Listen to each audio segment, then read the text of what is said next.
today's challenge, you'll be preparing curry. The last thing I grab is this glass jar of desiccated coconut. And then as the platform starts rising, I can't believe I did that. I don't know if I can do this with 4-ish ingredients.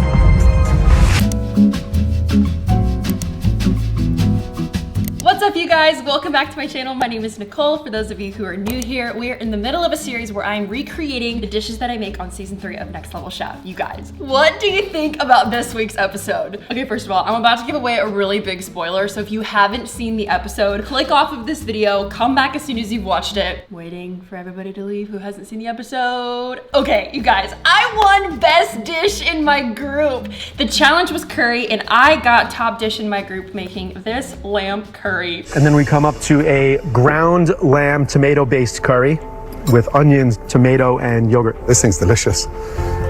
It's almost like it's been cooked for hours. It's tough to get ground lamb tasting delicious, but there's no toughness. I like this. This is a testament to what you can do with only 3 or 4 ingredients. What in the world? Honestly, I'm shocked. But I have to tell you the craziest story. So I've never made curry before, but the night before I was going through cookbooks and I actually was flipping through one of Gordon Ramsay's cookbooks and saw a recipe for lamb curry. And so I memorized it. I don't know why. Something in me was like, I think I can do this. And so I memorized this recipe. And I didn't even know that I was gonna use it the next day. But y'all, when that platform came down and I saw that ground lamb had made its way to the basement, it was like, oh, the heavens opened from above and just placed it in my lap. People were worried about me. I had a pretty minimal grab, but the whole time I was at peace because this was the recipe that I wanted to make. And I pretty much grabbed everything I needed. And so this curry recipe that I'm gonna show you how to make today is not the exact one I made on the show because there were a few ingredients that I didn't grab, but it's a little twist on the one that I found in Gordon Ramsay's cookbook, and I think you're really going to love it. If you're excited about this video, please give it a big thumbs up. And if you haven't already, it would mean so much to me if you hit that subscribe button and join the family because I just love you and I wanna be your friend. Okay, let's go.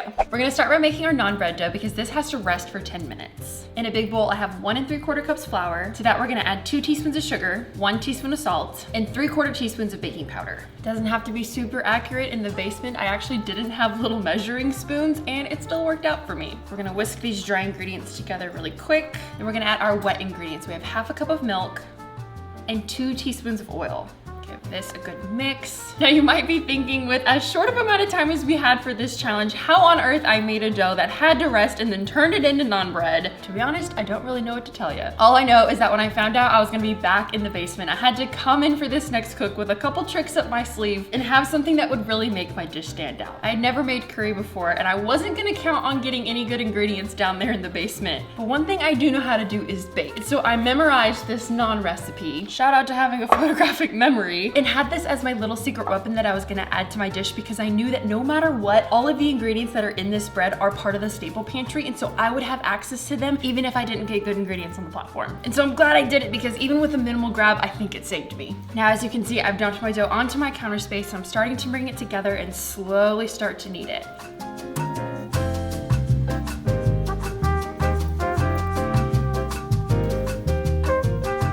First thing I did when the challenge started so that it could be resting while I started on my curry. Okay, once you've kneaded this for about 5 minutes, you're gonna have a big lumpy ball of dough and this is gonna rest for 10 minutes. Okay, now for our curry. Now there's lots of different types of curry. There's Indian curry, there's Japanese curry, there's Thai curry. There's curry from all over the world, which I think is really exciting. For this challenge, I chose to make a Japanese inspired brown curry, which has a flavor profile of turmeric, cumin, chili, and ginger. So most curries will have a garam masala, which is essentially a blend of a lot of different spices. Every culture has a little different twist on their garam masala, so it's not like there's one recipe. But for this particular one, we're gonna do equal parts turmeric, chili powder, cumin, and ground ginger.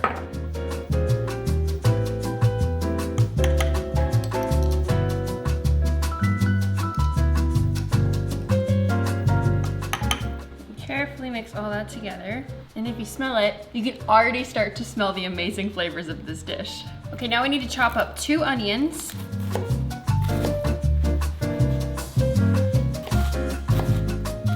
Another thing I learned on the show is to prep all your ingredients and put them in bowls. Probably not the biggest deal if you're just cooking at home, but with those quick challenges, your station gets so messy so quickly. And so putting things in bowls and having them all organized at my station helped me so much. Oh no, I'm crying.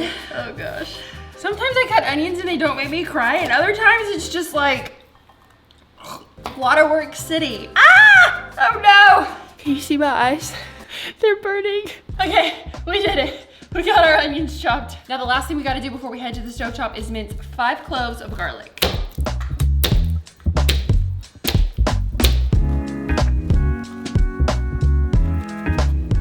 Okay, over at our stove top, you need a big sauce pot. Once it's hot, add a little bit of oil. Add in our onions. And saute these until they're translucent. You can add a little bit of salt to help release the juices as well. Add your garlic and fresh ginger. I like to use a microplane and do it straight into the pot. Now lower your heat and add the spices. I'm also gonna do just a little bit of cardamom. This is smelling so good. If nothing else, this is gonna make your kitchen smell amazing. Now we're gonna add some tomato paste. And now the ground lamb. I cannot begin to tell you guys how excited I was when I saw that ground lamb make it all the way down to the basement, because this was literally the recipe that I had in mind that I wanted to make because I had memorized it from Chef Ramsay's cookbook the night before. If you've never had lamb before, don't dog it until you try it. I was kind of skeptical, but if it's cooked right, it's super yummy. I had it for the first time when I lived in New Zealand in college, and now I'm a big fan. And it's actually not as hard as you think to get it. I went to Whole Foods to find mine, so if you have that or any specialty grocery store, they should have it. Okay, once you start to see the meat get cooked through, if you have lamb stock, that is what you should use. But not even Whole Foods had lamb stock. I honestly don't know where you would find that unless you probably lived in New Zealand. But chicken stock is a good substitute, so we're gonna use this. And we're gonna dump in some canned diced tomatoes. Give that a big stir, and now we're just gonna let this sit. We're gonna let it simmer and get nice and bubbly, really let those flavors develop. And while this is cooking, we're gonna head back to the counter and finish our naan. Now that our dough is rested, we're gonna cut it into 4 equal pieces. Sprinkle our surface with a little bit of flour. Then we're gonna roll them out. You wanna roll it out to like maybe 1/4 of an inch thick, and the shape doesn't have to be perfect. It can be a little lopsided. Now cook your naan in a large nonstick skillet or any flat bottomed pan. And off onto a cutting board. And we're gonna brush each side with some melted butter and a little sprinkle of salt.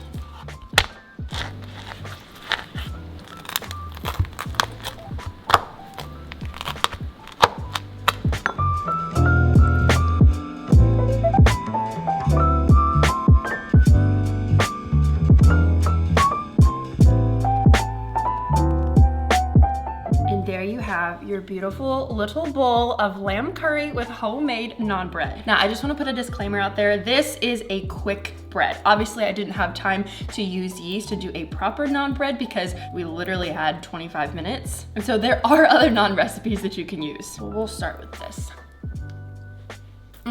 There's just something about homemade bread. Yum! And now for our curry. It's still really hot. You know what, I can't even say that it's even better the second time because I honestly don't remember what it tasted like the first time because we didn't get to eat our dishes. But this right here is bussin'. Oh, this is so good. This just gives me like cozy night in vibes. So easy, so flavorful. Delicious. Okay, if you try this recipe, let me know. Comment down below what other recipes you're excited to see or if you're following the show. Thank you so much again for all your support and for watching me on Next Level Chef. We'll see you next week. Bye.